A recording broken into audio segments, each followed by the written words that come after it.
Shields up, Ironbreakers. How's everybody doing today on this fine Tuesday afternoon? So today we have a little bit of a strange show. This was announced yesterday, where they're calling it a technical presentation hosted by Mark Cerny. Now, this presentation is supposed to start at the top of the hour, which is in about 15 minutes, give or take. So as per usual, we start the live stream a little bit earlier so that YouTube has time to send out the notifications and all that stuff so that you guys can all join in, and we hang out until it's time for the actual event. Now, obviously, when you're talking about Mark Cerny making a presentation, I think it becomes pretty obvious that the only thing that this can be is the PlayStation 5 Pro.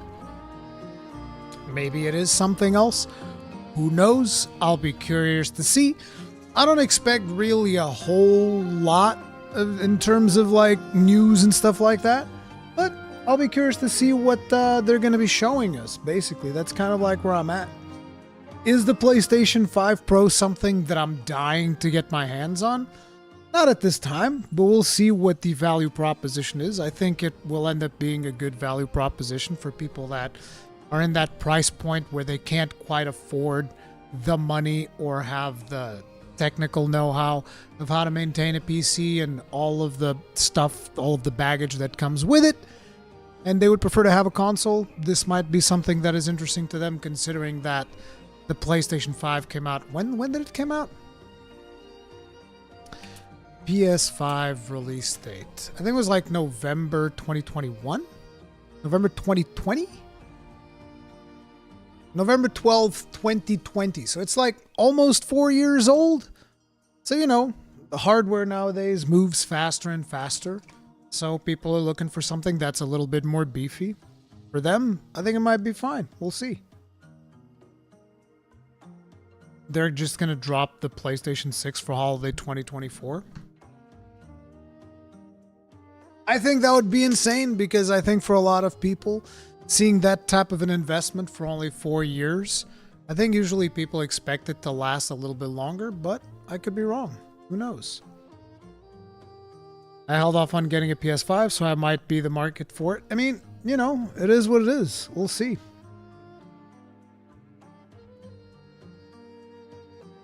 This is PS4 Pro all over again, so tiresome and annoying. Just make one good system. PS4 Pro was a decent upgrade to the PS4. I remember that I played on PS4 and then I played on PS4 Pro, and I actually remember I enjoyed the upgrade. It was significantly better. Good morning. Good morning, RamJHS. Don't care about consoles. Give me Bloodborne, David. Yeah, I'm pretty much most PlayStation events that aren't dedicated to a specific game, the game that I'm going to put in there is always going to be Bloodborne. Good luck with scabs bulk buying the new system. Those people are disgusting. You know that, dude? Like, friggin' people buying this stuff to resell it at a profit is absolutely disgusting. Hey, Zoltaker, what's up? Hey, Wada, what's up? Really regret getting a PS5. Bought it for the exclusives, but there's been F all. It's like, I don't regret my PS5, even though, in all honesty, I got one for free, but I was going to buy one regardless. And I wouldn't have regretted buying one. Considering the amount of hours that I've spent playing on PS5, I don't regret it. It was just a more convenient way of playing the games instead of on PC, and some of them came earlier to PlayStation.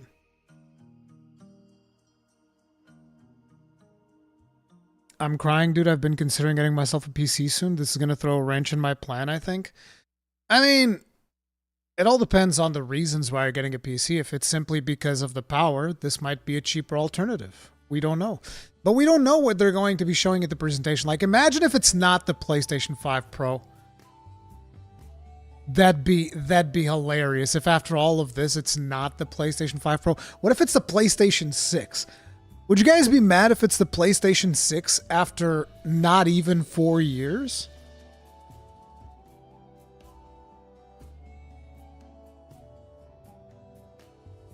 They should do the same as Nintendo. There won't be any news of Bloodborne. Imagine if they announced a Bloodborne remaster, but it only works on a PlayStation 5 Pro. That'd be terrible, dude. PlayStation 5 Months on a Wilds edition. It is interesting that apparently Remnant 2 also has some news that they're dropping today, but I don't think they've announced any live streams or anything.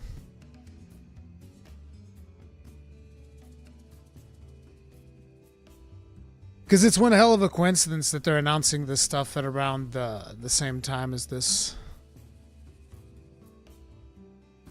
Like, I don't know if their news is getting announced. Let's see here.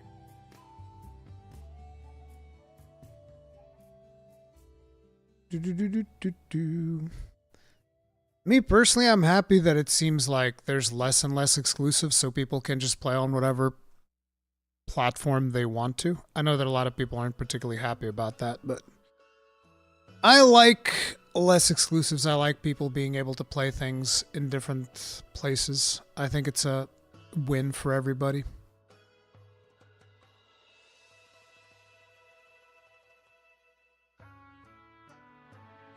But we'll see.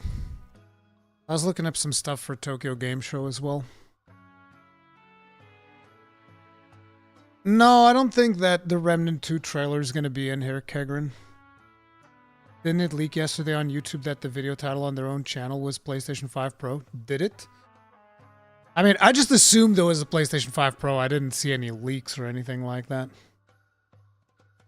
Okay, so I want to see bets in here. Who bets that PlayStation's going to use the basic version of the Premiere theme? We're going to get to hear that bow, bow, as fast as I can hit that mute button. It's a straight shoot for the mute button the second that thing pops up. Do you think we'll get the Wilds release date at Tokyo Game Show? I have no idea when we're getting the Wilds release date. It's insane. I'm going to get Capcom to announce Wilds release date exclusively on my channel. That's what I'll do. No exclusivity and no competition means more trash games and lazy even more than the ones we have. Like, I don't understand this concept that a lot of people are upset, like almost like we're not getting good games. We've been getting so many good games. Like, I disagree. I just think that people choose to focus on the negative. I think there's been fantastic video games that have come out in 2024. And 2025 already has like at least 4 games that I'm interested in. That I've seen so far. Which is Wilds, Phantom Blade Zero, Crimson Desert, and First Berserker Kazan. There's already 4 games that I'm interested in for next year. That's not even counting the stuff that hasn't even come out this year.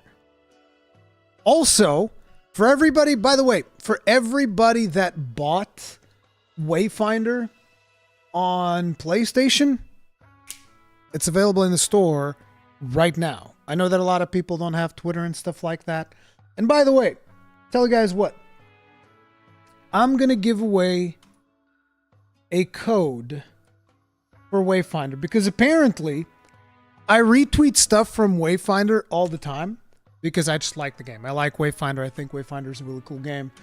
And apparently I won a contest, so I got an extra Steam key to give away for Wayfinder. So I'm going to tell you what, guys. I'm going to paste that in chat for all those of you who showed up early for today's stream. I'm going to give you guys that Steam key, and one of you guys is going to get it. There is no entering. There is no nothing. I'm just going to paste it in chat. So open up your Steam. You know, those of you that have Steam, those of you that have PC, open it up and get ready to copy-paste a code in there. And good luck to whoever happens to be the fastest one, okay? Because I don't have the patience to do the keys with the activation. It's like, please like my channel and hit the subscribe button, and then I'm going to go and I'm going to see if you've been a good boy and you like the channel and hit the subscribe. No, listen. Wayfinder's awesome. I like Wayfinder. I think it's a really fun game. For some strange happenstance, because of a retweet that I did, I got an extra key, and I'm giving it back to you guys. So, here it comes. Good luck. And it's gone. If you were able to claim it, post in chat and say that you got it. If you're able to claim it, post in chat and say that you got it.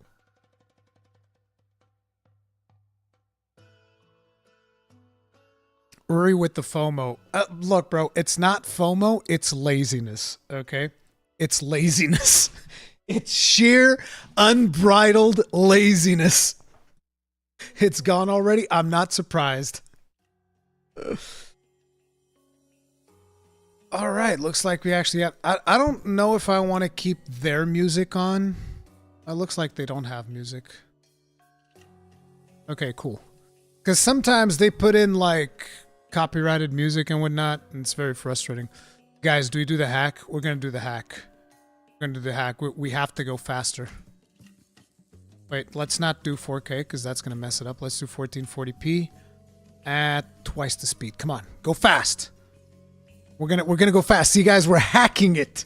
Look at how fast we're going. I'm cheating the system.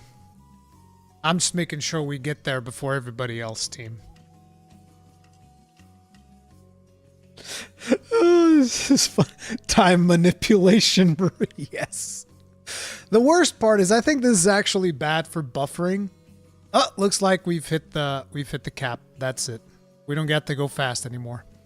We're at the cap. Can't go any faster than this. Now we just have to wait.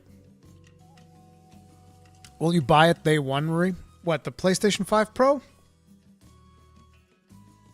I don't know. Should I buy it day one? It's like, I can buy it as like a work expense if this is something that you guys are interested in. I don't know if PlayStation would be willing to give me one. But I wouldn't mind buying it. It's just, I don't know if I have a reason to right now. Rurikhan, what happened to Monkey streams? Space Marine 2 happened, and I'm addicted to that. Monster Hunter Wilds 4K 60 FPS, please, Mark Cerny.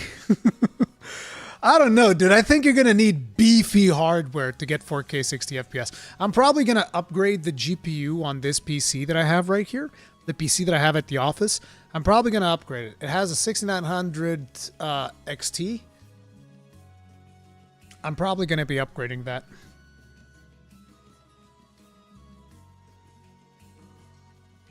What do you think of Wukong? I missed the stream so far. I think Wukong's really fun. It lacks polish in some key areas, but nothing that is too bad. That was a portion of a level that I really didn't like. But, you know, it's got some cool moments. It's got some less cool moments. I didn't really like Chapter 3 overall very much. But Chapter 1 and Chapter 2 were pretty much solid all around. So, yeah. Crystal Wolf, thank you very much for the souls. Tip of the hat. Appreciate support. Thank you. Going to guess $5.99 for the digital version. If I had to guess, I would say $6.49 for the digital version. $6.99 for the one with a disc. Wait, no. Didn't they sell the disc at 100? In that case, you might be right. $5.99 for digital version, and then $6.99 for disc version. Or they sell the disc separately. I don't know. I don't know what they're doing nowadays, because I know that there's like the PS5 Slim, and then it has the disc thing separate. It really makes me sad that, like, we now consider discs to just be, you know, it's just like, no, it's all digital. And it's like, well, if it's all digital, Steam's like the best platform for all digital as far as I'm concerned.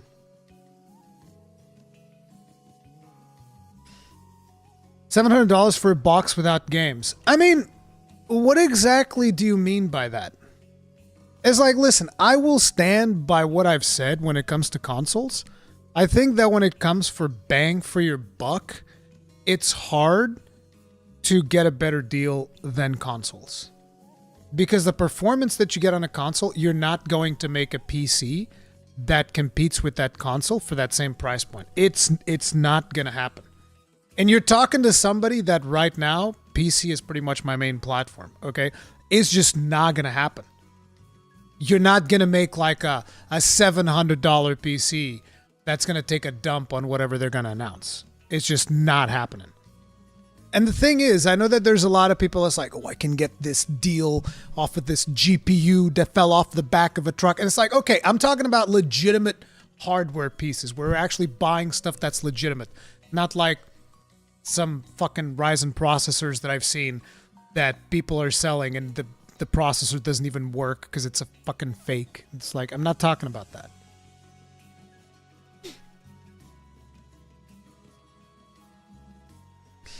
Why would the Pro not be able to hit 60 FPS? Look, I don't know. I don't get involved in these console wars nonsense. I don't care what device you play your video games on unless you're playing them on the phone, at which point please exit stage left. Thank you very much. Only real gamers. Bro, come on, man. No phones.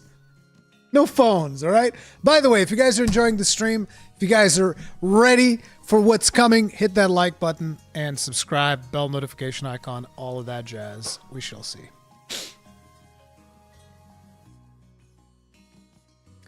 What's your favorite brand of hardware to use for PC, Rurikhan? I don't have favorite brands of hardware.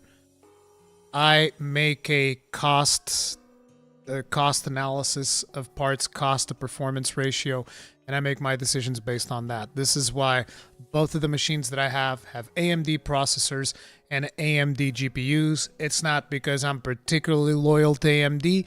It is because I think that they have the best price to performance ratio. Let me see what's going on.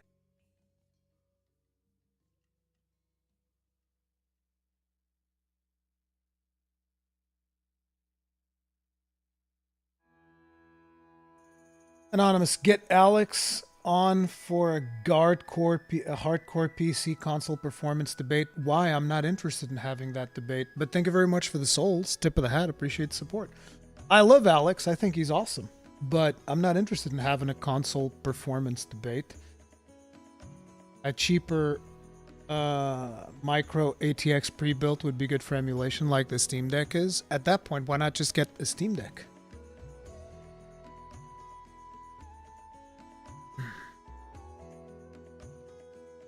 Now you have to give specs. I mean, on this PC, I have a Ryzen 9 5900X and a 6900 XT, 32 gigs of DDR4 RAM, and an NVMe drive, which is the only relevant stuff that matters. In my other PC, I forget what processor it is, but it's also like a very high-end AMD processor, and it has a 7900 XTX, 32 gigs of DDR5 RAM, which is a fucking nightmare! Let me say that again. It's a fucking nightmare, dude! DDR5 RAM? Jesus fucking Christ! I didn't like that shit. Then again, I also cheaped out on the motherboard a little bit, so it's probably my fault. So, you know. But back in the day, you could cheap out on the motherboards and it'd be fine. Nowadays, they got some real fucking stinkers out there, I'll tell you that. Why not NVIDIA? Because NVIDIA is fucking expensive. If only because I literally got the top of the line of AMD at half the price of the top of the line of NVIDIA, and it outperforms the 4080. So, don't know what to tell you. And the 4080 was still more expensive than the 7900 XTX. Enormous, thank you very much for the souls. Tip of the hat. Appreciate support. Thank you. And by the way, AMD is able to perform just as well as NVIDIA. The problem is that nobody supports it. So you keep gargling on NVIDIA's green dick. And that's why you keep the status quo of these fucking hardware prices where NVIDIA's just like, oh yeah, new card, that'll be $3,000 fucking dollars. And you're like, hey, don't you think that's too expensive? And the NVIDIA CEO just goes, you can suck on my dick because you're gonna take this price. And then people are like, oh, why are GPUs so expensive? It's like, why do you keep fucking buying NVIDIA? Ever thought about that? Let's see what we got. Hi, I'm Mark Cerny. I'm excited to be here to talk about the newest addition to our console lineup. They didn't properly PlayStation balance 5 his Pro, audio. and how it advances gaming technology. His audio's out of First, whack. I want to take just a minute to look at what we PS5 put Pro. in the original PlayStation 5 and how it delivers Okay. an exceptional gaming experience. When PS5 debuted in 2020, it brought a lot to the table. 8 Zen 2 CPU cores form the brains of PlayStation PlayStation 5 and enable high-speed complex games. Let me just pause it a little bit, give it some time to buffer. With character counts reaching into the hundreds and frame rates that can be as high as 120 frames a second. Is that Borderlands 2? PS5 has a powerful RDNA 2 GPU, which can render anything from intricate details to fantastic worlds with vast panoramas to explore. Ghost of Tsushima's awesome. Ray tracing allows for dramatic visual improvements, this game ran so bad! reflections off of water or glass. Not Jedi Survivor, Cerny! This ran like ass! From real-time global illumination. A custom SSD that's a can good load game. data at breathtaking speed, resulting in ultra-fast transitions between game worlds. Allows for dramatic visual improvements, including reflections off of water or glass, and the realism that comes from real-time global illumination. A custom SSD can load data at breathtaking speed, resulting in ultra-fast transitions between game worlds, and data streaming rates so high that traversal speeds are essentially unlimited. You okay? I'm working on it! Tempest 3D audio tech brings an unparalleled sense of immersion to the sound of the games. This was not With that audio impressive, so to be real, honest. you may not even need to see the Tempest enemies 3D audio? to know exactly where they are. I didn't think it was that impressive. Finally, the DualSense controller has haptics that let That's you a good feel controller, through I your like it. hands what your character is experiencing inside of the game. Battery time still kind of sucks, though. It's wonderful to see such variety and richness of game experiences. Creators have made amazing use of the hardware capabilities, but when I talk to them, I do hear about their desire for more graphics performance. The dreams of the developers are bigger than can be supported at 60 frames per second, and that leads to an aspect of modern gaming that we're all familiar with: graphics modes. It can be a difficult choice for players. Get rid of it! Fidelity modes emphasize the visual, End it! typically through higher resolution rendering. Just make everything be These 60! modes might also have enhanced detail or use more ray tracing. No! End it! But the games only run at 30 frames per second. The visuals can be choppier, and the controls less responsive. Performance modes emphasize frame rate and interactivity, typically choosing to run at 60 frames per second, mainly by reducing the graphical detail until those frame rates can be achieved. You should also When just asked give to up on decide ray on the tracing, mode, to be honest. players are choosing performance about 3/4 of the time. Of course we Removing that are! decision, or at least I've said narrowing it that since the divide, beginning! is one of the key targets for PlayStation 5 Pro. We want to give players the graphics that the game creators aspire to, at the high frame rates that players typically prefer. To do that, PS5 Pro substantially improves over PlayStation 5 in 3 ways. Here's what we call the Big 3. Bro, First, stop we it made with the ray GPU tracing. much larger and increased the speed of the memory it uses. The result is rendering that's up to 45% faster. Second, we made major upgrades to the ray tracing, taking a streamlined and accelerated Swear to approach God. that allows calculation of the rays What a meme, at double dude. or even triple the speeds of PlayStation 5. Advanced ray tracing. And finally, we added custom hardware for machine learning and an AI library called PlayStation Spectral Super Resolution, or PSSR for short. PSSR analyzes the game images pixel by pixel and can add an extraordinary amount of detail, which boosts the effective resolution of the games. Game creators are adding PS5 Pro support to new and existing titles, and with the Big 3 involved, the results can be pretty amazing, with graphics showing something like fidelity levels of detail, but at double the frame rate. Here's The Last of Us Part 2 running on PS5 Pro. It has huge amounts of detail and targets a super smooth 60 frames per second. Didn't I play this on the PS4 Pro? Let's compare this to the fidelity mode on PS5, which is only running at 30 frames per second and is therefore much choppier. Don't stop! We gotta lose. This goal of delivering almost fidelity-like graphics at performance frame rates has been achieved for a broad set of titles, including Marvel's Spider-Man 2 and Ratchet & Clank Rift Apart. We can see that PS5 Pro is close to doubling the power of PlayStation 5. Another way to compare the two consoles is to look at PS5 Pro versus Performance mode on PS5, both of which target 60 frames per second. What we see here is a difference in detail. PS5 Pro is much sharper and crisper than PS5. For this, my favorite is the parade scene from Ratchet & Clank. Distant details are much clearer. And here we can see Marvel's Spider-Man 2 is noticeably higher resolution throughout the scene, including the trees and procedural cars. So overall, some remarkable improvement to the games. On PS5 Pro, we can see increased sharpness to the graphics or smoother and more responsive gameplay. This is the big three showing their value. As you've been seeing, machine learning via the PSSR library is being used quite broadly to add pixel detail and boost frame rate. But there are as many approaches as there are game engines. The increase in raw GPU power is being especially effective for Horizon Forbidden West.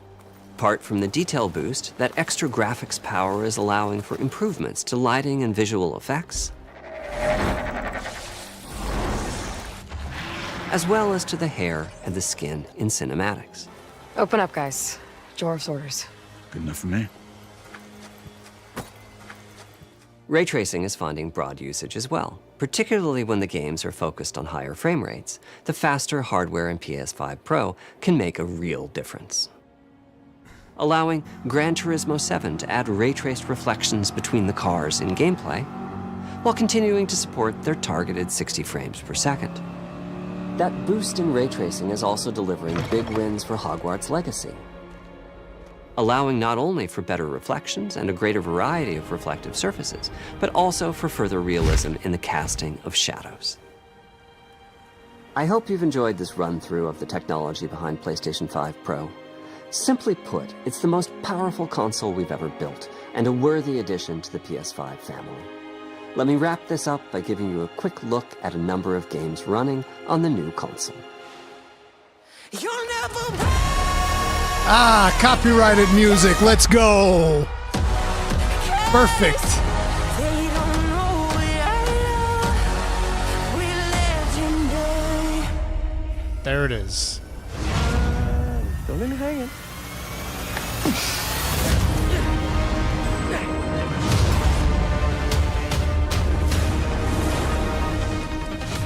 Final Fantasy VII Rebirth, Horizon Forbidden West, Last of Us 2, Okay. Demon Souls, Ratchet and Clank, Is this? What's with all the neon?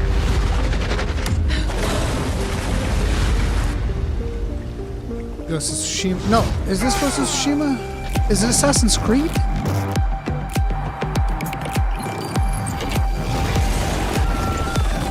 Spider-Man. This is Hogwarts Legacy, right?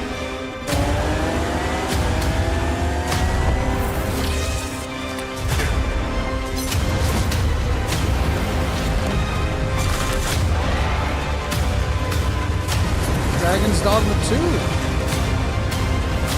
Control 2.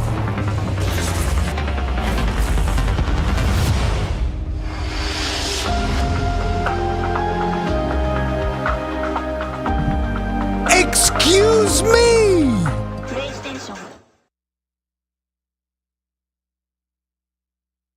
Nah, bro, listen. Bro, wait a minute. Whoa! No, wait, whoa! Hold the phone! Hold the phone! Wait, we gotta talk about this. Now, there's an online converter that I can pull up right here. Listen, boys, listen.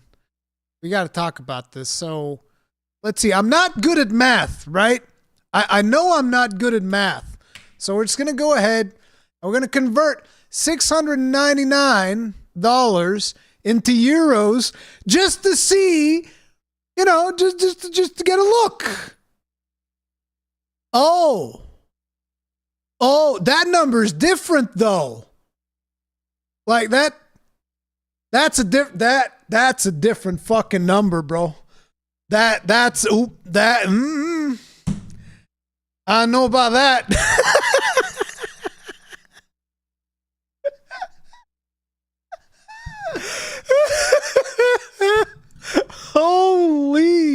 shit. It's pre-tax. Okay, let's do. I think the tax, at least in my country, should be 23%, if I'm not mistaken. So times 1.23. See, it's actually cheap. It's actually not that bad. Once you put taxes in there. Holy shit. What's the taxes like on the US for something like this? What is your tax? Yeah, I'm pretty sure our tax is 23, right? Am I not mistaken? Let me see. IVA, Portugal, 2024. Yeah, it's 23. It's 23%. 10%? Like 10%? 8 to 10? Okay. Looks like 10. My sales tax is 7. Okay, so it looks like a change. Looks like for the most part it would be 10%. So it'd be $6.99 times 1.1. That's still a significantly lower number than ours because we pay way more in tax, but you know, it is what it is.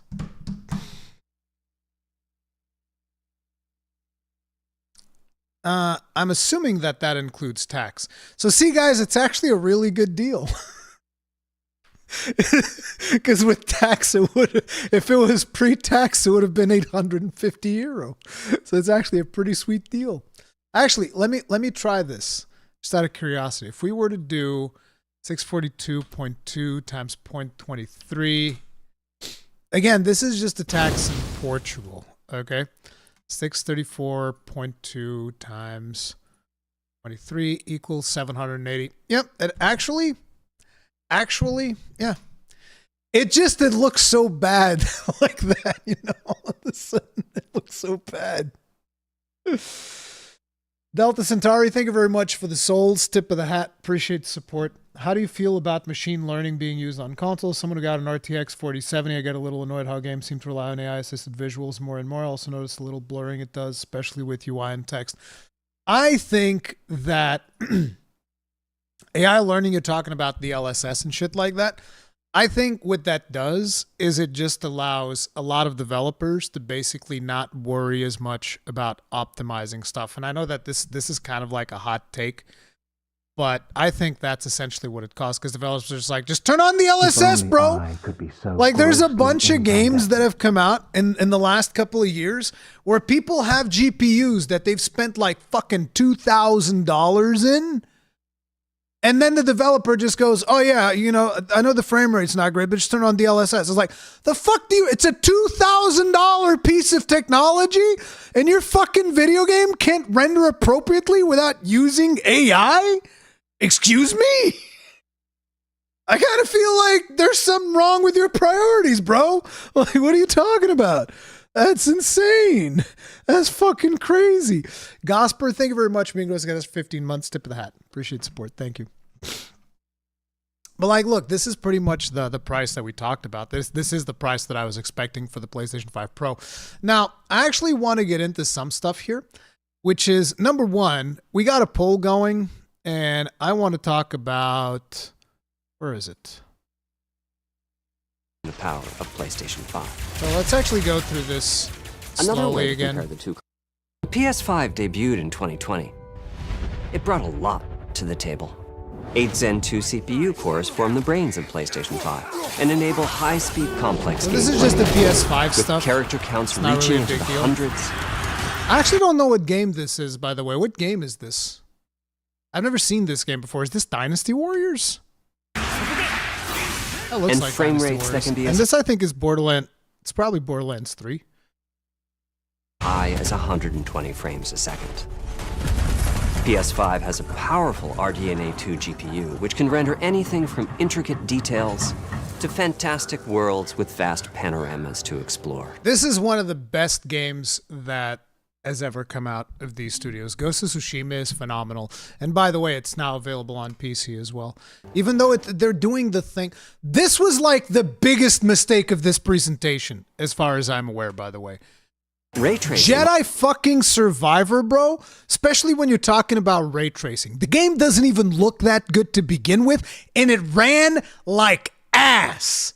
I remember people arguing about this game because they were like, oh, it just runs bad on PC. It runs fine on my console. There's a video out on Twitter somewhere that I made. Let me actually see if I can find it. Let me actually see if I can find that fucking meme, dude. Because that was hilarious, bro. Rurikhan, Jedi Survivor. I like the game, by the way. I like this game. I think this game's fun. Wait, what the hell? It doesn't show up. Oh, I'm not going to be able to find it, am I? Can I put @Rurikhan? Maybe that would help. People. No. No, I can't seem to find it. I wanted to find like this little highlight thing that I made, which really showed you the performance.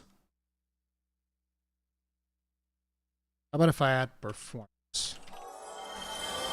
Also, K-Fish, thank you very much for the souls. Tip of the hat. Appreciate the support. I feel like building good PCs probably comparably priced. No, I'm not sold on this Pro version. What the fuck am I going to do in my base PS5?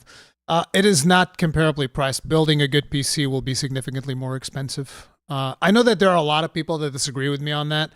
I fundamentally, like, look, if you're building a PC for gaming and you're doing it for less than like 1,500 bones, don't do it. It's a waste of your money. As far as I'm concerned, it's a waste of your money. But you might as well go console route. Zane Shuderi, thank you very much for the souls. Tip of the hat. Appreciate support. So wait, no, disk drive, vertical stand sold separately. Even though it came with the original PS5, still $700. All the while, most of the games they showed in PS5 Pro were all original PS4 games. Yeah, dude, that was rough. We're gonna talk about that. I just wanted to find this performance thing that oh, here it is. Here it is. So I remember when people were telling me Jedi Survivor runs fine on PlayStation 5 in performance mode. Here's me playing Jedi Survivor in performance mode on PlayStation 5. This is what people were saying. It runs fine. Game looks like ass, by the way, during this whole thing. This was the performance I was getting in some sections of the game. This is what people were saying was fine. Not my goal. I was like, you guys are fucking crazy. You guys are insane. Insane. Featuring this game on a PlayStation presentation, you are crazy. Especially when you're talking about like visuals and ray tracing. What the fuck are you doing? And again, I'm a fan. I like this game. But this game was running at 11 frames a second, bro. During this scene, we were getting 11 FPS. Look at this. There's not even anything happening right now, and the game's running like ass. What the fuck? You are crazy.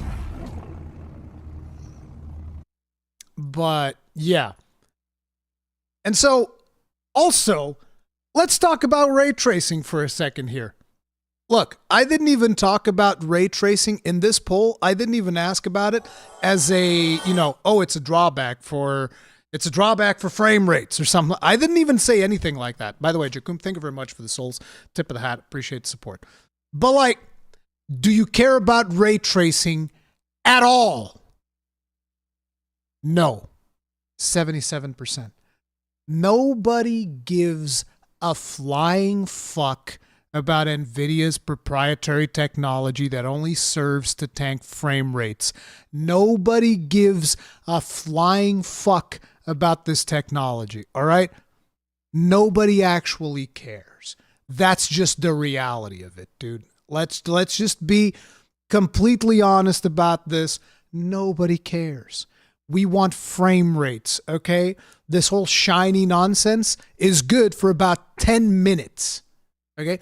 Oh man, it's so good. 10 minutes. That's how long it takes before it wears off. There's fucking 1,700 votes on this, which is a lot for my channel, by the way. Thank you very much. If you guys enjoyed the stream, do hit that like button. We're going to be talking a little bit more about this.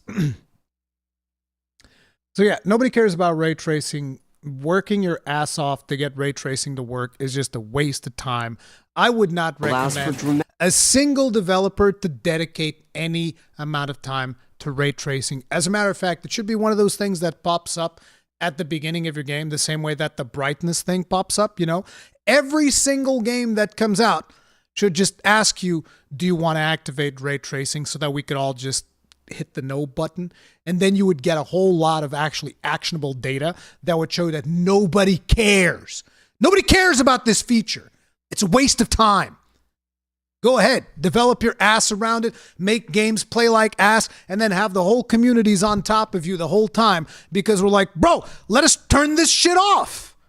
Nobody cares about this. This is ridiculous. NVIDIA cares, exactly, and they're the only ones who give a fuck. I'm sorry, bro. Like, it is what it is. Ray tracing is visual ridiculous. improvements, including reflections off of water or glass, and the realism that comes from real-time global illumination. A custom SSD can load data at breathtaking speed, resulting in ultra-fast transitions between game worlds and data streaming rates so high that traversal speeds are essentially unlimited. You okay? I'm working on it. I will say, Tempest the SSD technology and all that stuff, awesome. Tempest 3D 3D audio, I never really felt like it works like they say it does. I don't know what it is about the configuration of it. I've tried multiple configurations, doing all of that stuff. Maybe it even is just like my own hearing or something. But whenever I try using 3D audio and I do all of the configurations and all that stuff where you send a picture of your ear or whatnot and blah, blah, blah, blah. And it's like, oh, how do you hear this thing now? Up, above, low, below. Do all that stuff. Do all the configuration. And then it just looks like a lot of the audio is kind of like lost. A lot of the bass of the audio ends up dying. I'm not the tech biggest brings fan an of this feature. unparalleled sense of immersion to the sound of the games. With audio so real, you may not even need to see the enemies to know exactly where they are.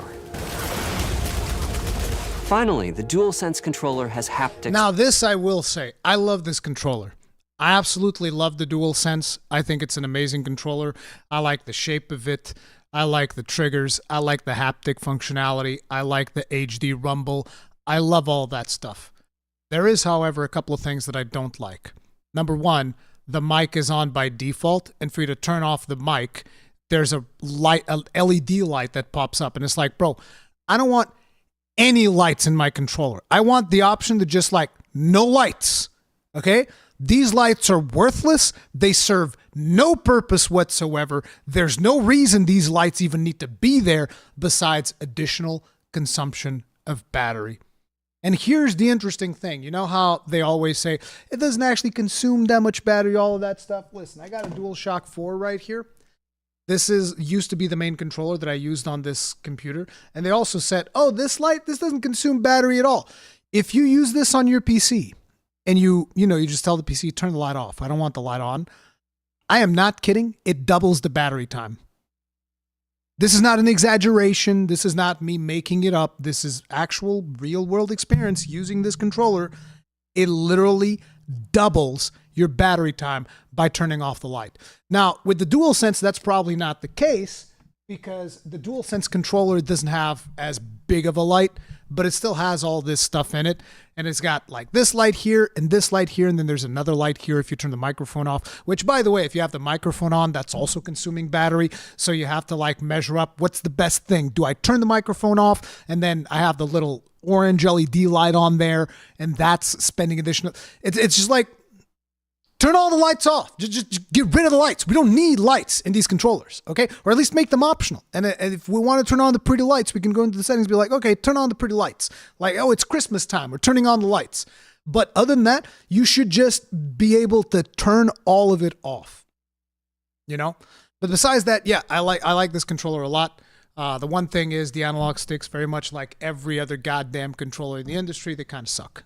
It's just unacceptable. Like, look, the analog sticks in this suck. The analog sticks in this one suck. The analog sticks on the DualSense suck. I assume that the one on the Xbox sucks as well.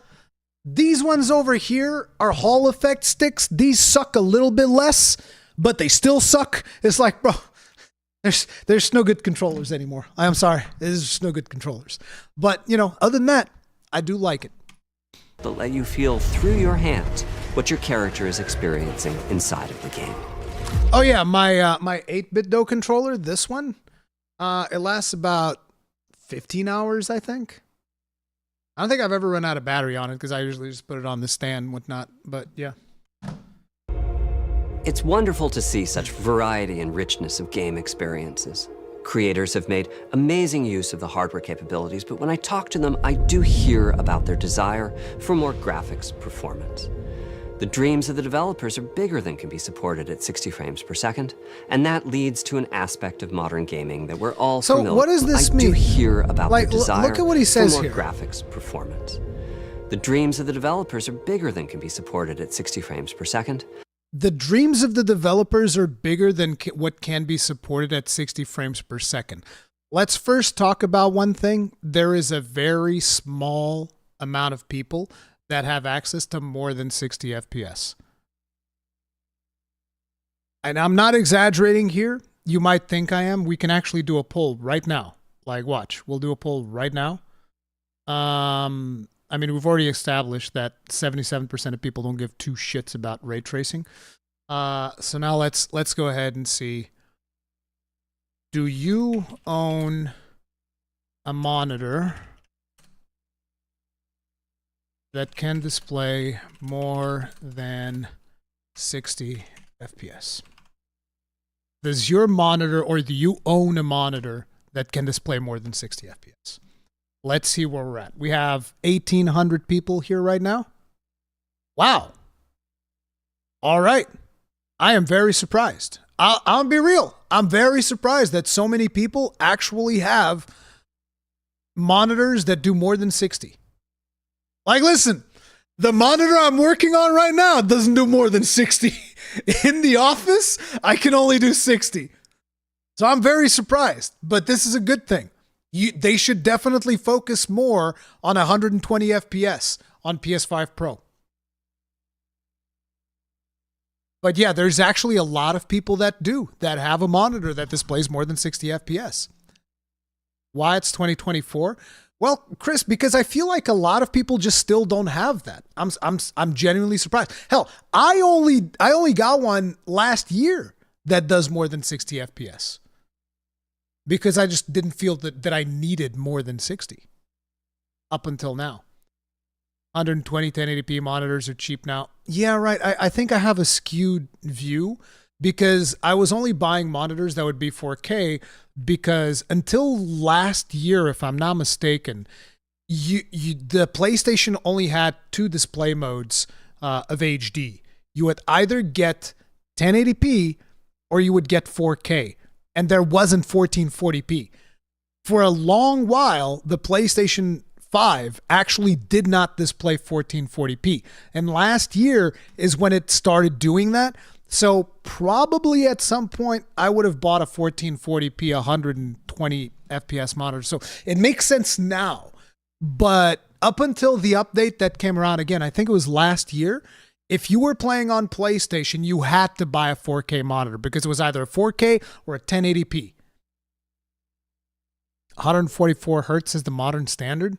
I feel like the modern standard is still 60 hertz. I'll be real. I'm very surprised that so many people have something that supports more than 60. Do a poll for 1080p and 4K. Let's not do that. You pay a premium for refresh rates. You absolutely do. Like the monitor that I have in my house was 600 euro. That is extremely expensive for me. So yeah. And that leads to an aspect of modern gaming that we're all familiar with. Graphics mode. Okay, and this is one of those things where I've gotten a lot of pushback from people with the graphics mode. Because I've always said that developers should just push for 60 FPS and make the game look as best as it can at 60 FPS. Forget about fidelity mode. Like I've always said, most people don't give a damn about fidelity mode, dude. And he confirmed it here. He said 3/4 of players choose performance over fidelity every single time. That means that there's 1/4 of players that is out there that's like, hell yeah, give me 4K 30.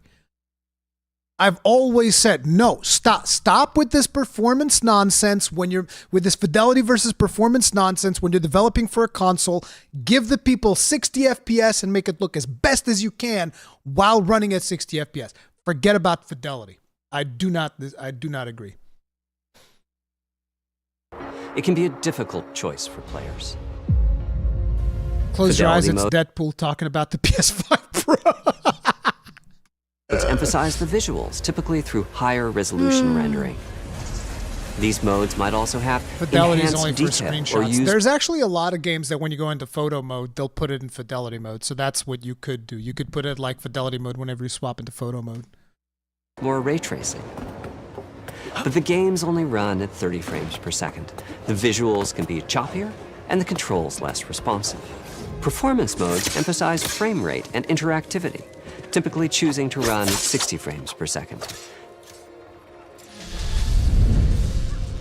Mainly by See, this is I feel is another point that they've missed with this presentation. And by the way, I know that a lot of people are going to look at this video and they're going to start saying, "Oh, Rurikhan's so negative." It's like, I'm still of the exact same mind that I was at the beginning of this video. If you're somebody that wants to make a PC and you're willing to spend like 1,500 bones on it, your thought process should still be go make that PC. If you're somebody that is thinking about spending less than 1,500 bones on a PC, you're probably better off buying this. That's where I stand. I know that people are going to have like different takes and all that. I'm not saying that this is a bad thing. I'm just criticizing some of the aspects of this presentation that I feel could have been done better. Like another thing here is, for instance, a lot of the games that you are showing, these are not games that people are going to buy this console for. Like, do you really think that, oh man, finally, I've been waiting this whole time for the PlayStation 5 Pro so that I can go play Ratchet and Clank?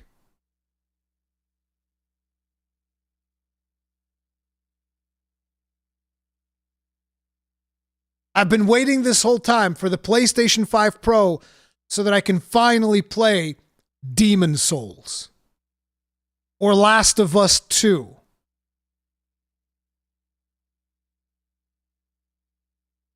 I don't think that makes a lot of sense. I just don't think that makes a lot of sense. I'm sorry. Like, maybe I'm wrong. I don't think it makes a lot of sense. Detail? I don't think that anybody's been holding off until the PS5 Pro to play Ratchet until and Clank. those frame rates can be achieved. When asked to decide on a mode, players are choosing performance about 3/4 of the time.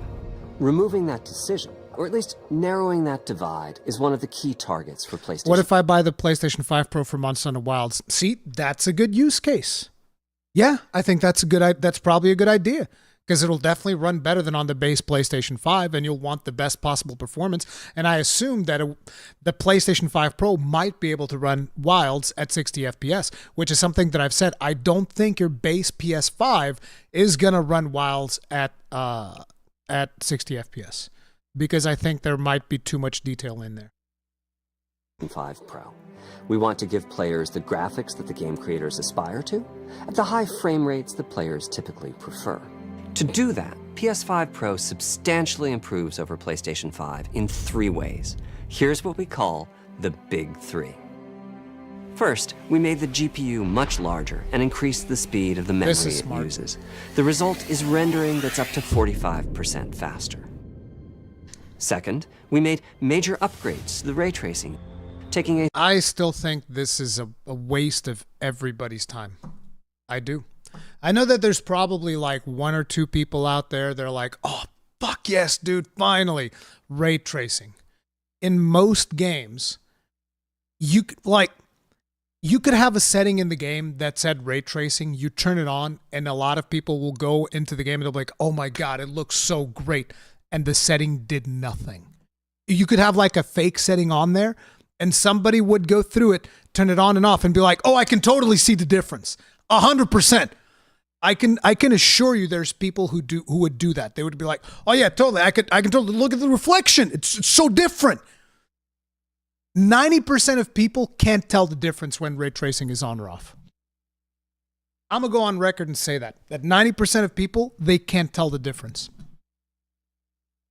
Streamlined and accelerated approach that allows calculation of the rays. Well, Elden Ring run better, of course. The GPU is, they have a bigger GPU die, so yeah. At double or even triple the speeds of PlayStation 5. And finally, we added custom hardware for machine learning and an AI library called PlayStation Spider-Man Avatar and Star Wars Outlaws have ray tracing even at 60 FPS. Star Wars Outlaws looks like garbage most of the time. And Spider-Man, in order to achieve ray tracing, it drastically reduces NPC density. So it's like, if you don't mind losing NPC density to get ray tracing that you can barely tell exists, go right ahead. I still wouldn't recommend it. Spectral Super Resolution, or PSSR for short. Now, this is a very strange acronym. The second I heard it, I was like, whoa. You guys can go back. If you rewind, the second I heard this acronym, I was like, this acronym.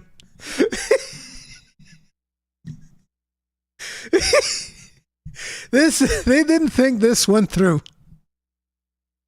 PSSR. But basically, this is PlayStation's version of DLSS. Now, I'm very curious as to how this is going to work. Do you get to turn it? Do you get to choose whether to turn it on or not? Is it just always on?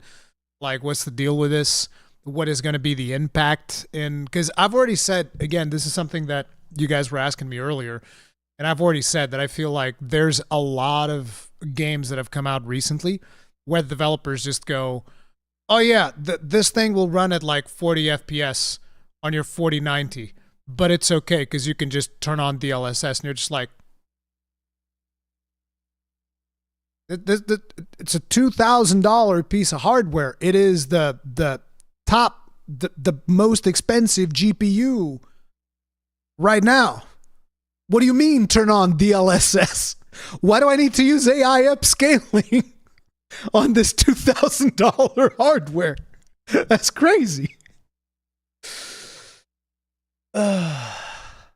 So yeah, I'm not the biggest fan of it, but you know, it is what it is.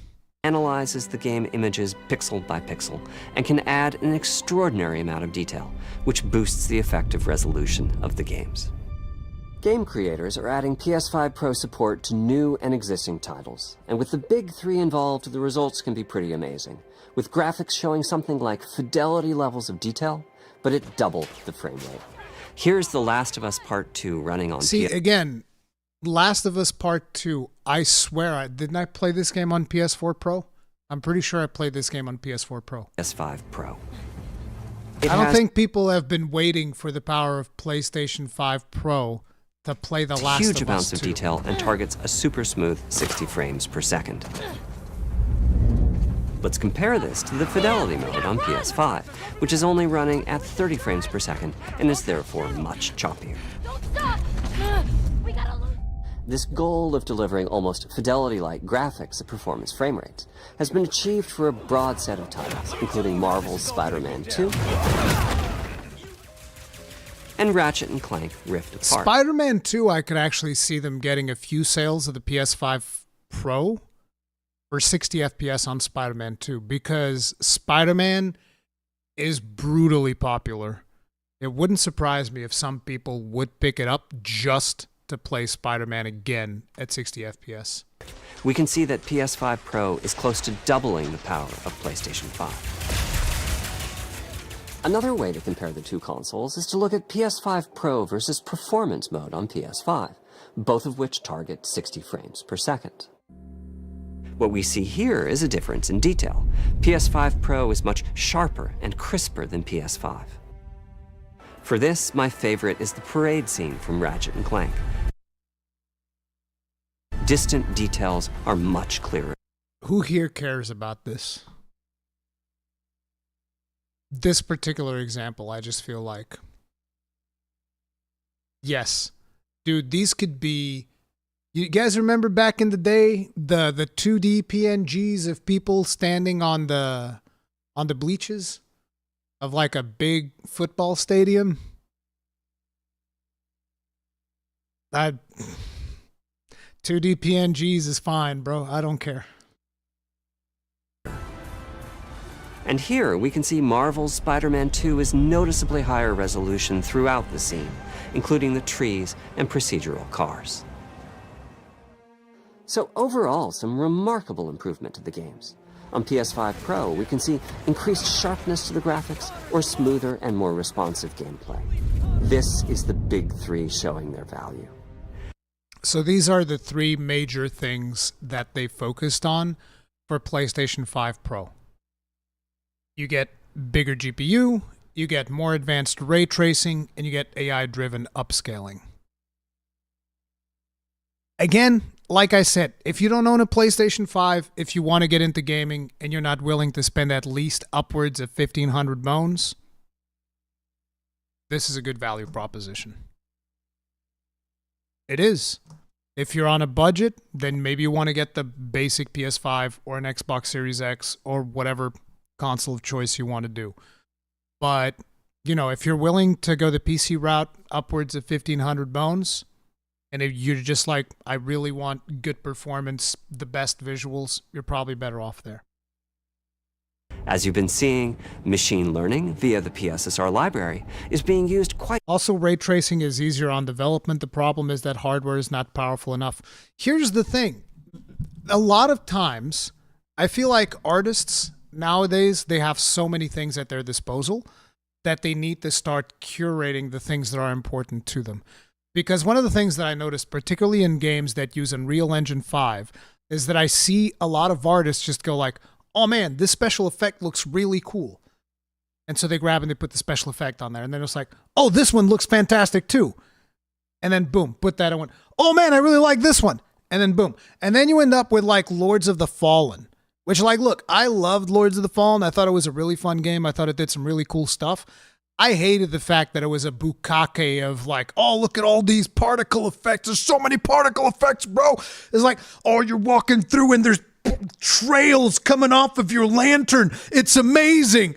And it's like, yes, it's also butchering my frames, and I couldn't care less about all these goddamn particle effects on my screen. Another game that I could criticize for that, a more recent one, I got hands-on with Phantom Blade Zero, and I was like, bro, what is this? Like, I do a perfect dodge, and my screen just becomes a blurry mess of particle effects everywhere. Why? Let's see how many particle effects we can stuff in there. You don't need all that. You really don't. Broadly to add pixel detail and boost frame rate. But there are as many approaches as there are game engines. The increase in raw GPU power is being especially effective for Horizon Forbidden West. Rurikhan, do you think Elden Ring PS5 will run 60 FPS consistently? I assume they can do it, but I don't know. I can't. You know, I don't have access to the hardware. I have no idea. I'd be down to test all that stuff. Apart from the detail boost, that extra graphics power is allowing for improvements to lighting and visual effects. Wukong has moments of that too, true. Wukong does that too. It's like I'm telling you, it's like most games that use Unreal Engine 5, they fall prey to that stuff. It's like they see, oh man, look at all these particle effects we can slap on the screen. It's like you know those works of art that you see where people are just like splattering like droplets of paint onto a canvas? That's people splattering fucking particle effects on UE5. It's like slathering it all over there. Horizon Forbidden West is a fantastic game. But again, this is one of those games that I'm like, I feel like the people that wanted to play Forbidden West, they've played Forbidden West. You need a killer app. You need something that it's like, this is why you want to buy this console. That's what you needed. I don't know if maybe they have like a state of play lined up or something like that where they're planning on bringing some of that stuff up. Maybe we should go up to the PlayStation Twitter account, see if they got something cooking.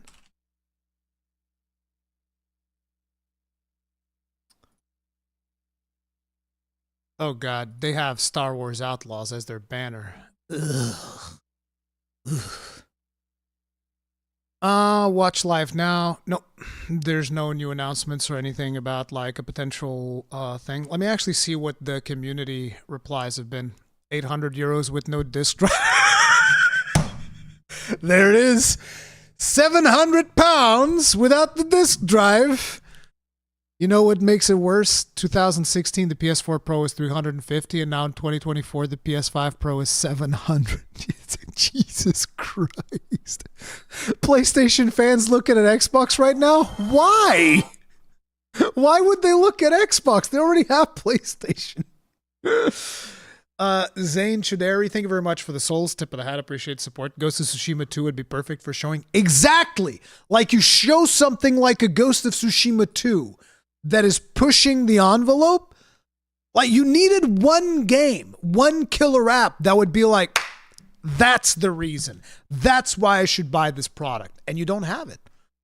No disk drive and no stand. The no stand is dirty, dude. Like, how are you going to sell this thing with no stand?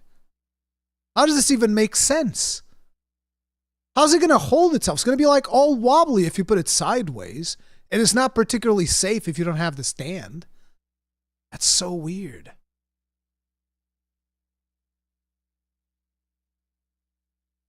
Ain't nobody buying it at $100. Let me get this straight. 700, no disk drive, no new games announced. We're not buying the PS4 Pro. Yeah, I don't think most people are buying it. I think that this product is not going to do very well. Can it run Bloodborne at 60 FPS? Yeah. Yep, people are not happy. Bit expensive, isn't it?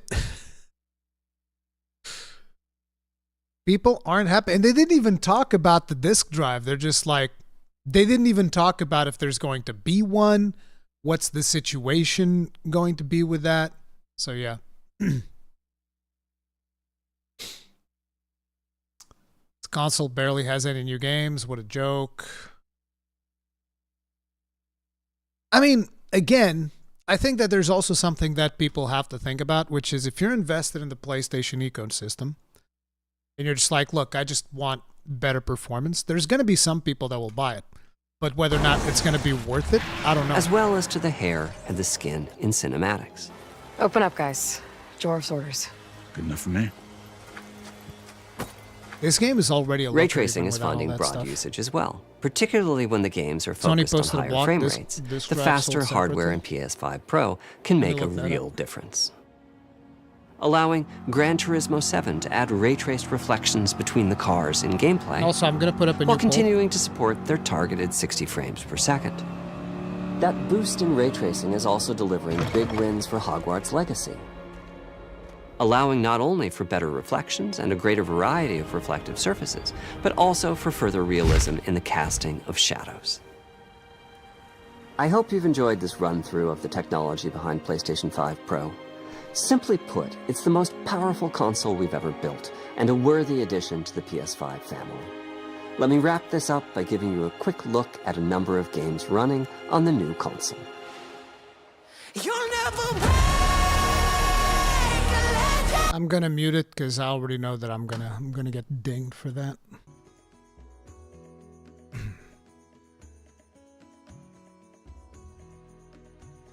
So they're showing off some games running on it. I mean, Spider-Man already looks amazing on the base PS5. If only I could be so Sketch, thank you very incandescent. much for becoming grossly incandescent. Tip of the hat, appreciate support. Patrick Bateman sounding presentation. Ribbed for no one's pleasure. Jesus Christ. Yeah, I see that you guys are hoping for a price drop in PS5. I don't know, because they just increased the prices of the controllers, which is so weird. They put Assassin's Creed Shadows on there. Oof.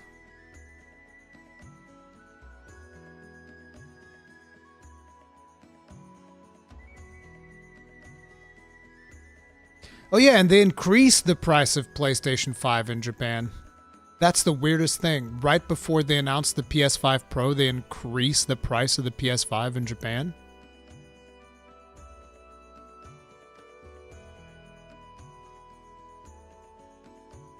Is this that that game that was before? Is this that like new live service game? It probably is. I forget its name. First Descendant or whatever. So let's look at this PlayStation blog post.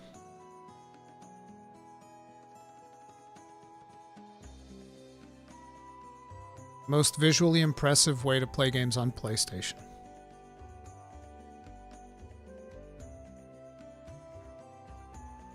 By the way, guys, once again, if you are enjoying the stream, do hit that like button. It really helps out. Thank you. I appreciate you.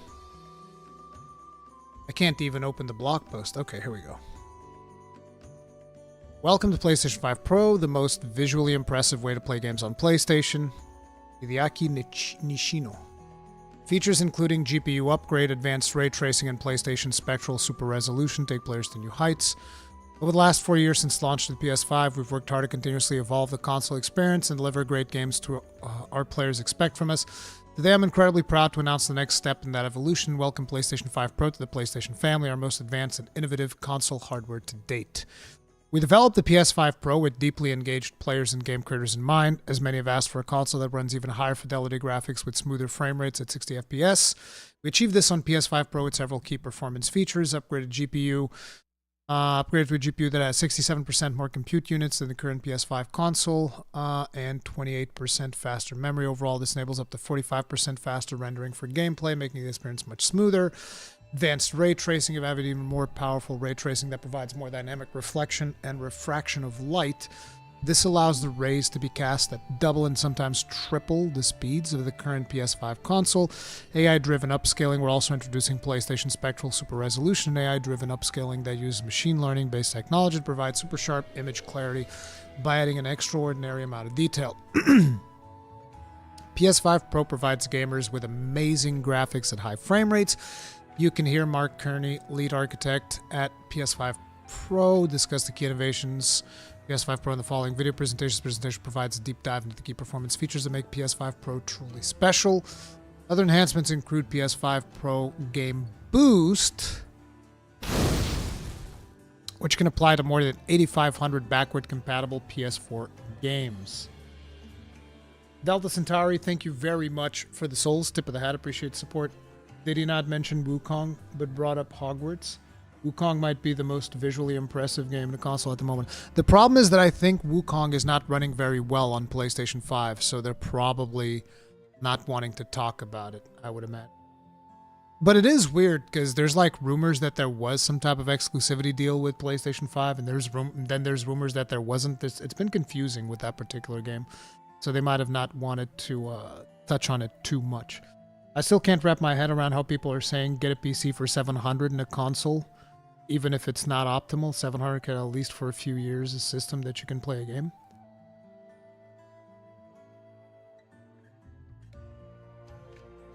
I'm not exactly sure I understand what you're talking about. Because, like, you're talking about buying a PC and a console? Kind of weird. Will Bloodborne run at 60 FPS finally? No, because the problem of Bloodborne is not a hardware limitation. It's that the game is just designed to run at 30 FPS, so without them actually changing that, no, it's not going to run at 60 FPS. I'm a dev with 10 years of experience and 6 games behind me. The main issue nowadays is that people do not optimize or think about optimization of projects too late. Thank you, No Hero! That's exactly what I've said. This is the reason why people with 4090s are being told to turn on DLSS, which makes no sense. It's like, what do you mean turn on DLSS? It's a 4090. It should never need DLSS. This is ridiculous. Same thing with like the 7900 XTX. Why does the 7900 XTX need FSR? It shouldn't need FSR for the game to run at like 140/40. You're crazy. You're insane. But yeah, I completely agree. No Hero, I completely agree.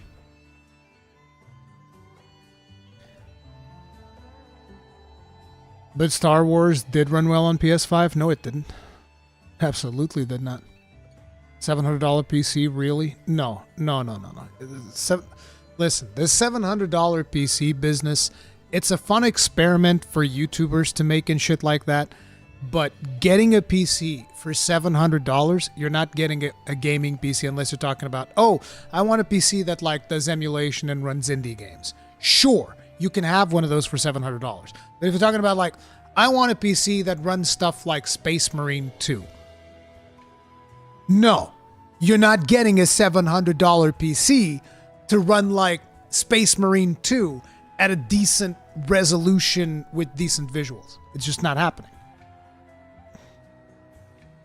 And by the way, when I say $1,500, I'm talking about the cheapest of the cheap. I'm talking about you buying a PC with used parts. Okay? I'm talking about you scrounging the bottom of the barrel to make something that you can use. I'm not even talking about comfortably building a PC for gaming. I'm talking about like, no, you have to wait until like Black Friday deals. Okay?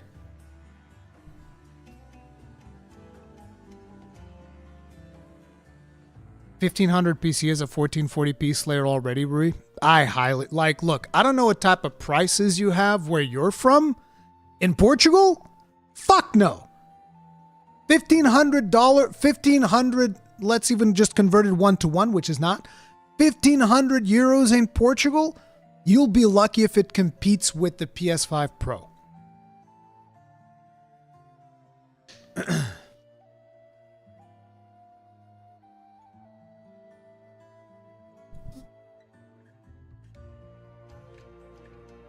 Something to see, huh? Let's see. Other enhancements include PS5 Pro Game Boost, can apply more to 8,500 backward compatible PS4 games, playable on PS5 Pro. This feature may stabilize or improve the performance of supported PS4 and PS5 games. Enhanced image quality for PS4 games is also available to improve the resolution on select PS4 games. PS5 Pro will also launch with the latest wireless technology, Wi-Fi 7 in territory supporting the standard.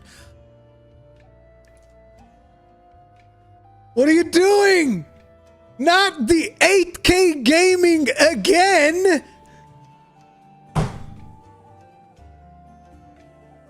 They said 8K again.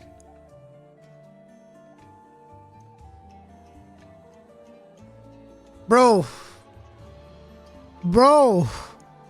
what are you doing?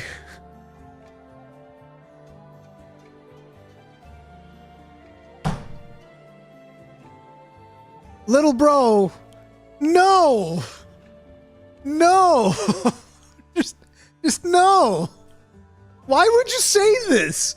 I swear to God, there's somebody somewhere in a marketing department that's really proud of themselves because they're like, okay, but listen, can we like display a PNG at 8K? And the engineers on the other side of the line going like, God damn it, Barry. Don't do this to me again. You remember how it was last time, Barry? Why are you doing this again, Barry? This is a bad idea. Mike, can it be done? Can you render a PNG at 8K, Mike? Yes, Barry. It can render a PNG at 8K, but look, the frame rate would be 8K gaming, baby! VRR! Barry, don't do this. I'm sending the post right now, Mike. Thanks. It's like, bro, fucking Barry from marketing, bro. Barry from marketing. VRR and 8K gaming. Fucking crazy. Something the CR game creators embrace the latest technology from PS5 Pro, and several games will be patched with free software updates for gamers to take advantage of PS5 Pro's features. These games can be identified with the PS5 Pro Enhanced label within their title. Some games you can look forward to include blockbuster hits from PlayStation Studios and our third-party partners such as Alan Wake 2, Assassin's Creed Shadows, Demon's Souls, Dragon's Dogma 2, Final Fantasy VII Rebirth. That's another game I can see people picking up the PS5 Pro for. Final Fantasy VII Rebirth, I can definitely see that happening. Hogwarts Legacy, and also the sequel, like the third game that is inevitably coming. They would probably pick it up for that, since that might also have like some exclusivity clause with PlayStation, and people are going to want to play that the second that it comes out. 100% I can see that happening. Wolverine is another good one. See, they could have shown a little bit of Wolverine, or they could have shown, like, even if it's a CGI trailer saying, like, Wolverine is going to run at 60 FPS, 4K, no holds bar. It's going to be amazing. Like, that's another game that is public that wouldn't even be that big of a deal to just put out. Marvel Spider-Man 2, Ratchet & Clank Rift Apart, Crew Motorfest, First Descendant, Last of Us Part 2 Remastered, and more.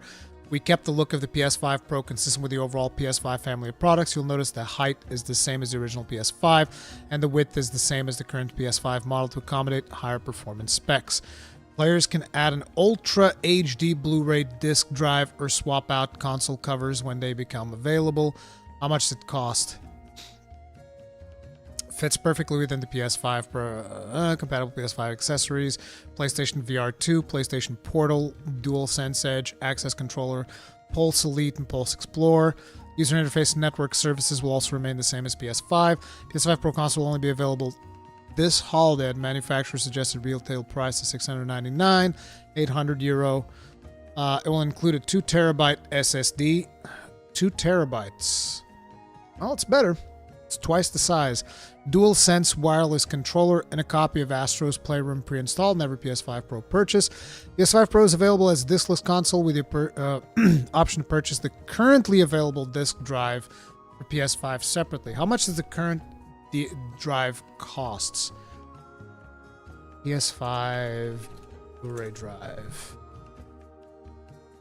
€120. Wait, so this just like attaches itself like a homunculus to the side of the PS5 4 Pro, I guess?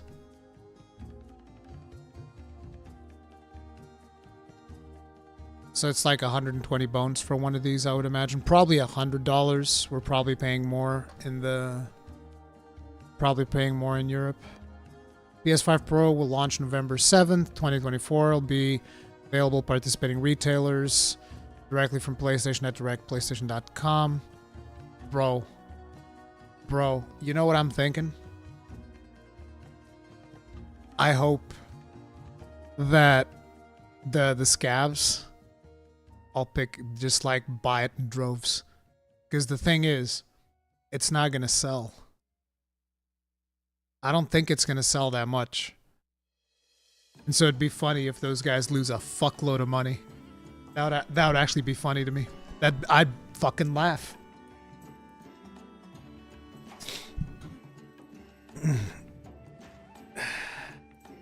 But we'll see. I don't think, like, listen, if my audience is anything to go by, you can see that I made a poll here. We made a poll here that goes, are you buying a PlayStation 5 Pro? Yes, no, considering it.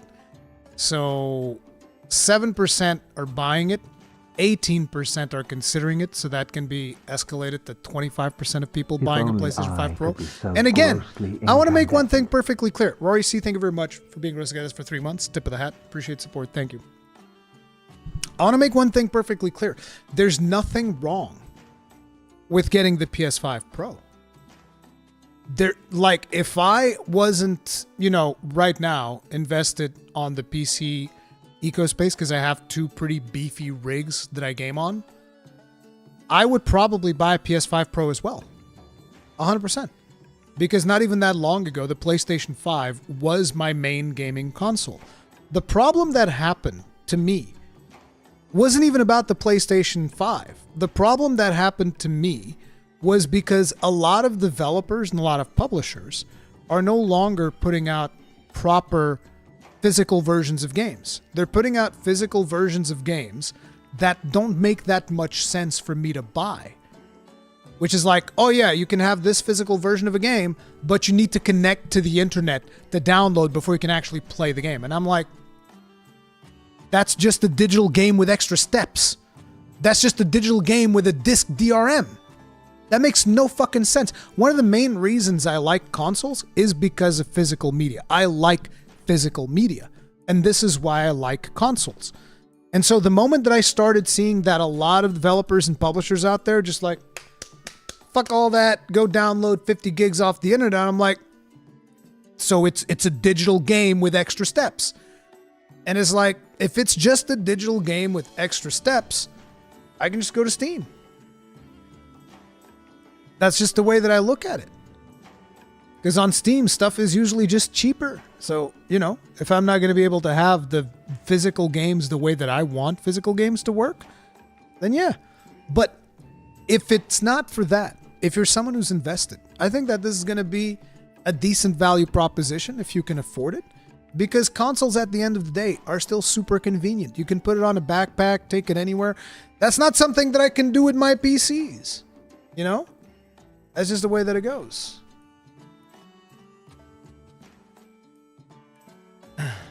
Most games do not require an internet connection an internet check, to be honest. The majority do not. Yeah, exactly. That's the thing. A lot of games do, though. A lot of games do. Do you think the next console should just go back a few graphics and power? No, I think they should always have powerful graphics and stuff like that. But when you are a platform like PlayStation, I feel like you need to show people the reason why they should buy the product. I think that was the biggest failure in today's presentation. I don't think it was necessarily a bad presentation, because technologically speaking, you know, just having like a better product from a technological standpoint, you know, better visuals, better, I mean, actually it's just better visuals pretty much. That's pretty much all I got from this. There's nothing else that they're actually doing with the console. It's better visuals. Like, that's it. It's more graphics. That's what the PS5 Pro is doing. It's more graphics. And you know, if you're somebody who a majority of your gaming library is on PlayStation, you're obviously invested into that ecosystem, so it makes sense to upgrade your PlayStation and get like a more expensive version. Although potentially you might weigh this and be like, oh, maybe I'll wait until it goes on a bit of a discount, or I find like a sweet deal or a bundle or something like that that I can pick up later. I don't think that this is something that you need to buy tomorrow unless you're like a huge enthusiast, right?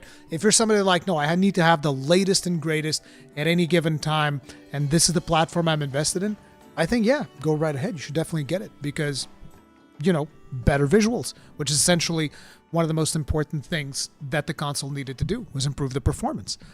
But if you're someone that's already invested into like PC, I don't think that there's a particular reason for you to pick this up. Whereas if they had talked about stuff like potentially Wolverine, if they had talked about like giving you a teaser of the next Final Fantasy, or said like, oh, and the next Final Fantasy is going to run so much better on this, or, you know, we have the upcoming Ghost of Tsushima 2, or, you know, giving you a killer app.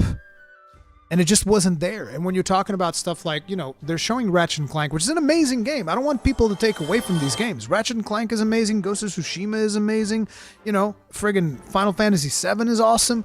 These are good games. But these are games that people have already played.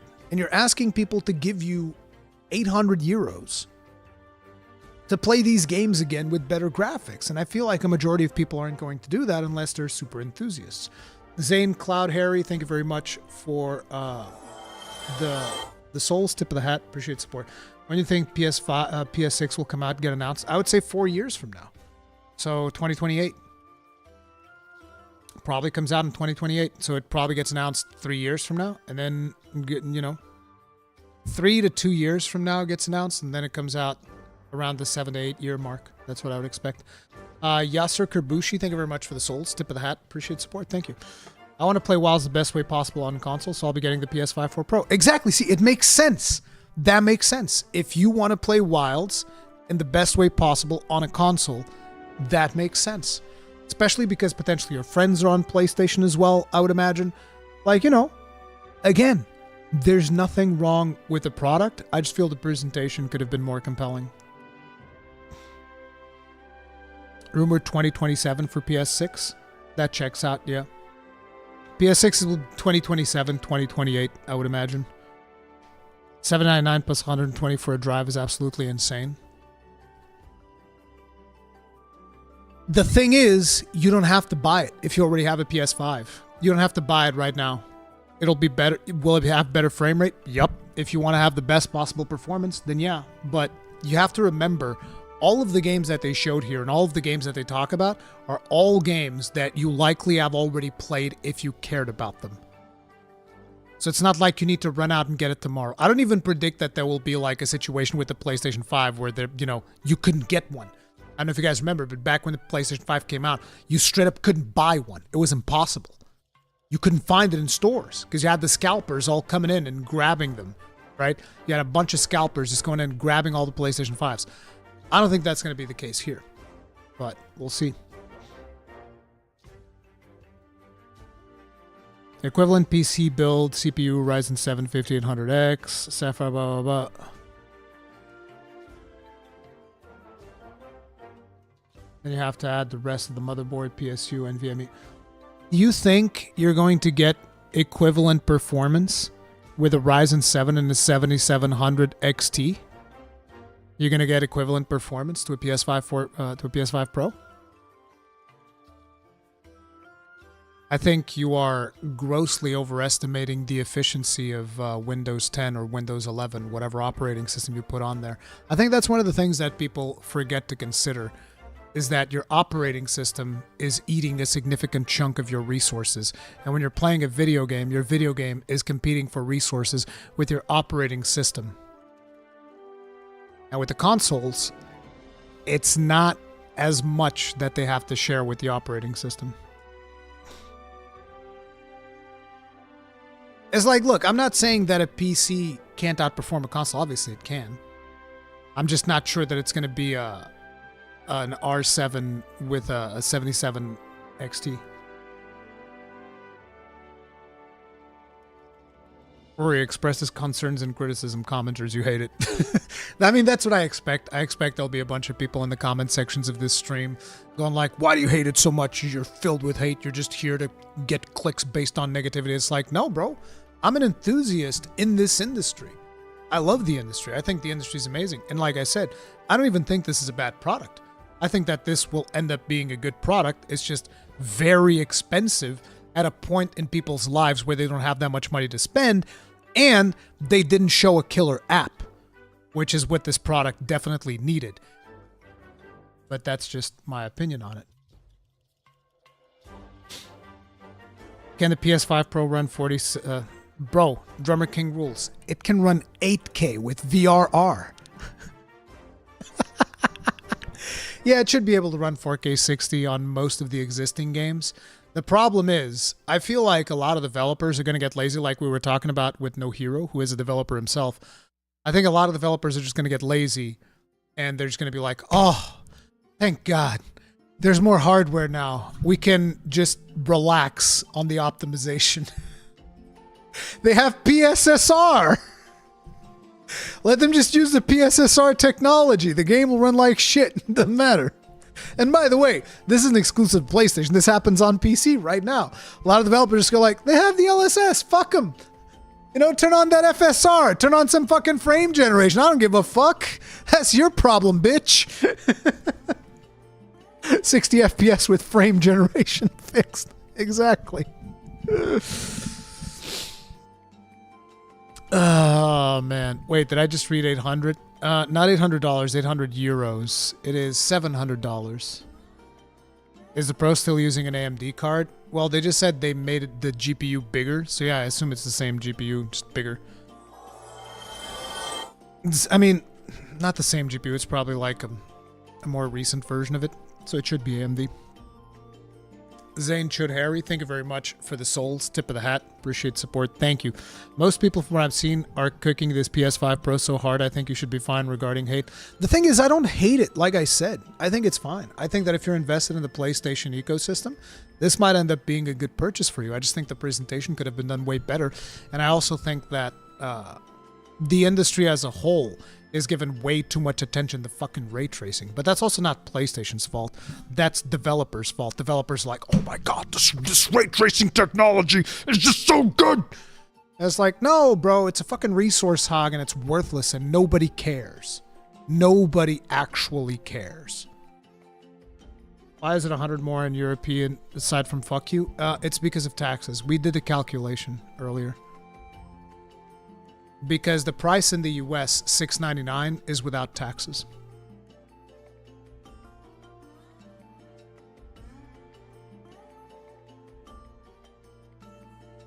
Does Sony have exclusive rights for GTA 6? No, but GTA 6 will only be on consoles first, is my understanding. So whenever GTA 6 comes out, it'll be on PlayStation 5 and Xbox Series X and S, I assume. And only later it will come to PC, so I don't think there's PlayStation exclusivity, but there is console exclusivity. Because that's usually how they roll when it comes to GTA. They didn't even showcase how PS5 Pro will run on GTA 6. That would be another thing that they could have done. Wish they spend more time making cool gameplay mechanics and whatnot instead of trying to optimize their game with RT on. Agreed, roundabout. Agreed. As a matter of fact, like I said, ray tracing needs to be a setting that you can turn off at the beginning of the game in the same place where you configure your brightness. It should have like the brightness slider that every game likes to launch at the very beginning, and then immediately below it, it should be like ray tracing, on or off, and it should be defaulted to off. Yeah, I'm playing random Monster Hunter songs. They have marketing rights / partnership for GTA 6. Sony? Do you think that this will be the last generation of consoles that will have physical releases? Talking about Xbox and PlayStation?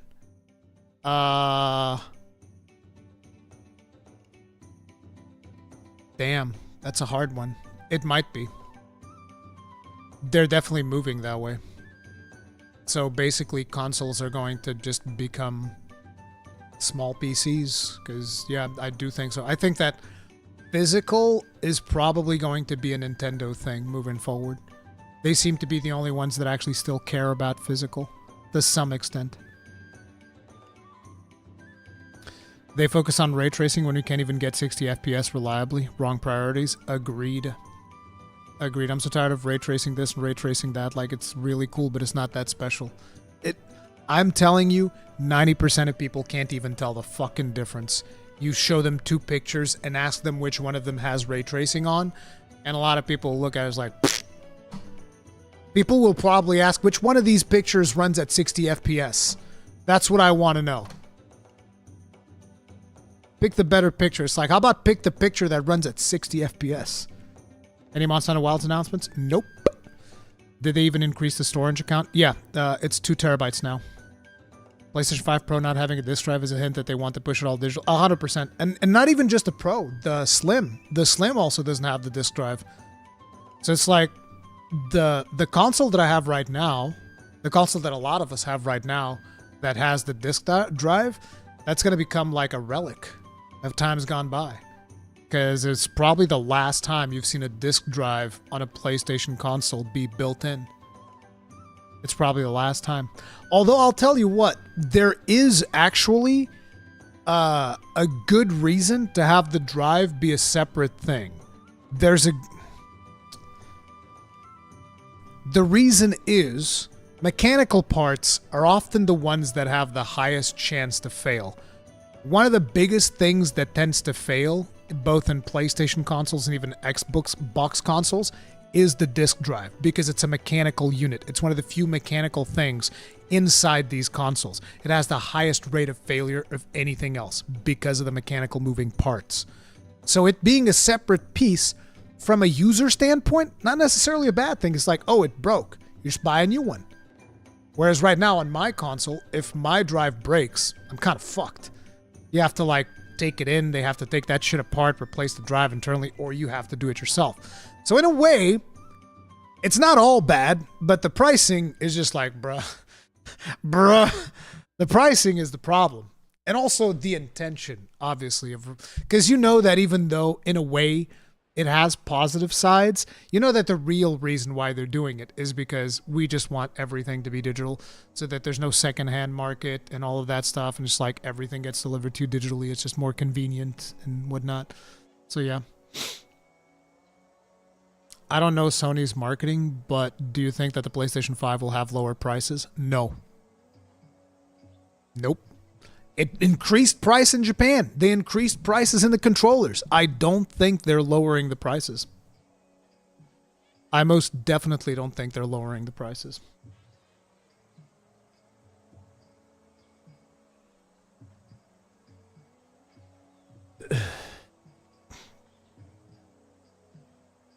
I don't think that. I think that the war of physical versus digital, it's over, and digital is won. It's just that simple. Like, I hate saying it, but it is what it is. We need external SSD M2 as the new physical tech in the future to replace the disc. I mean, it's not that hard to put a disc on the PS5, so I don't expect it to be too hard to put a disc on the PS5 Pro either. Like, that's actually something that I believe is super easy for users to do, right? To just put in a new NVMe drive. It's not too hard. It just needs to have a heat dissipator. That's pretty much it. Call it a heat sink. Zane, Chow Harry, thank you very much for the souls. Tip of the hat, appreciate support. Thank you. Nintendo's got the potential to hit absolute record numbers if they pull their cards right with Switch 2, while Xbox and PlayStation are fucking up. There's been a lot of strange things happening in the industry recently. Like, you know, Xbox just keeps fumbling all over themselves for whatever reason. PlayStation's kind of just winning by default, and they're taking advantage of that by, you know, obviously increasing some of the pricing structure and all of that stuff. We've seen that as well. But another interesting thing that has happened, which is kind of like not really related to the PlayStation / Xbox market, it's just like another fumble that I've seen, is that apparently in the MMO space, which again this is very off topic, I feel like Final Fantasy XIV is fumbling hardcore to the point where I don't even feel like finishing Dawn Trail. Like, in case you guys don't know, I haven't finished Dawn Trail yet, and I don't know if I will, because I'm just like, bro, I was just not having fun. It was just not good. And I think I might play World of Warcraft. Fuck! Anyway, it's bad. I'm down bad, dude. I'm down bad in the MMO lands, man.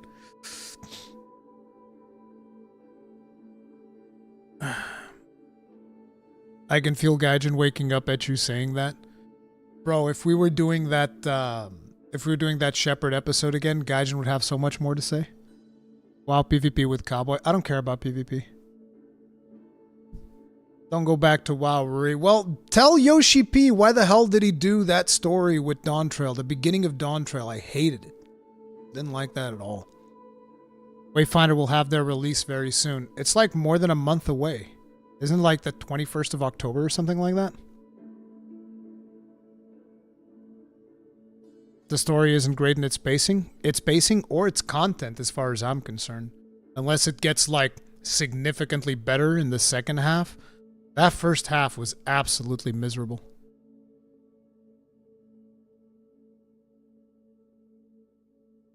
Wonder if there'll be a time where it'll be worth making physical games on USB-C sticks. That would be cool. That'd be cool, yeah. Maybe focusing on 14 and 16 at the same time was not a good idea after all. Absolutely not. Is Dragon Age an Xbox IP? I think console-wise it was initially only on Xbox, yeah, but it eventually released on PlayStation. Veilguard would have been a damn good showing for PS5 Pro. Maybe. Maybe. Or did they announce that rumored DualSense V2 controller? Nope. Remnant 2 DLC 3 was shown. I mean, we could look at that real quick while we're here.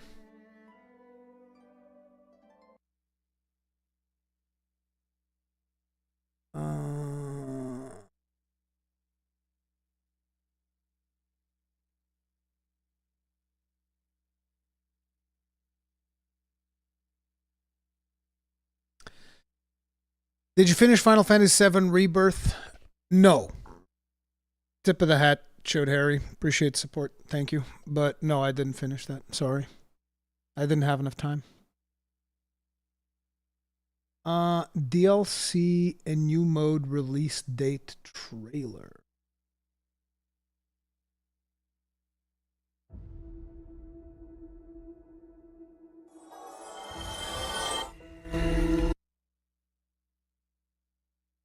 So this is a really cool game. If you guys never played Remnant 2, Remnant 2 is awesome.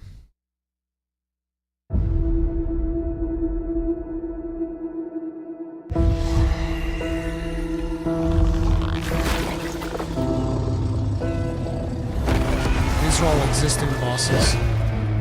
Free updates.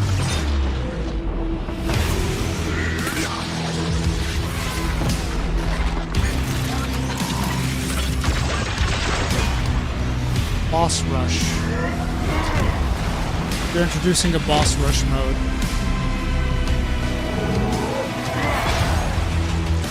That's actually good for grinding. Assuming you can get the rewards in boss rush mode.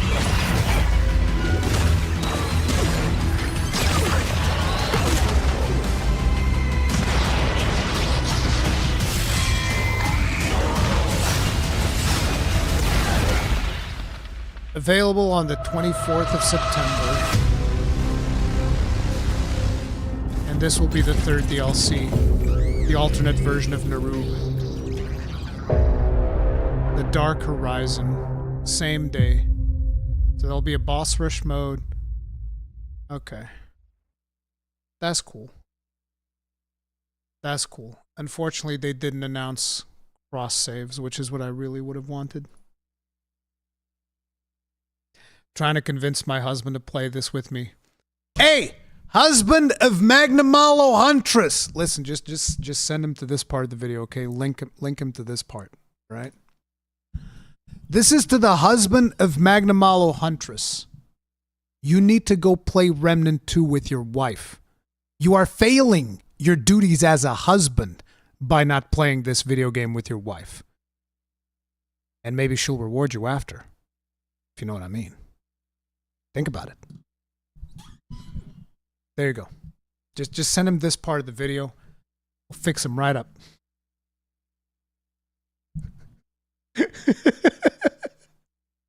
That'll fix him right up.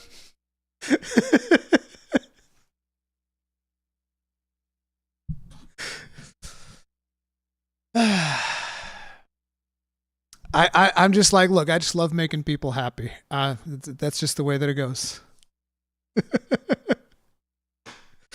But anyway, team, that is going to be it for today's stream. If you guys enjoyed the stream, do hit that like button. I really, really appreciate it. Thank you guys so much for the outstanding support.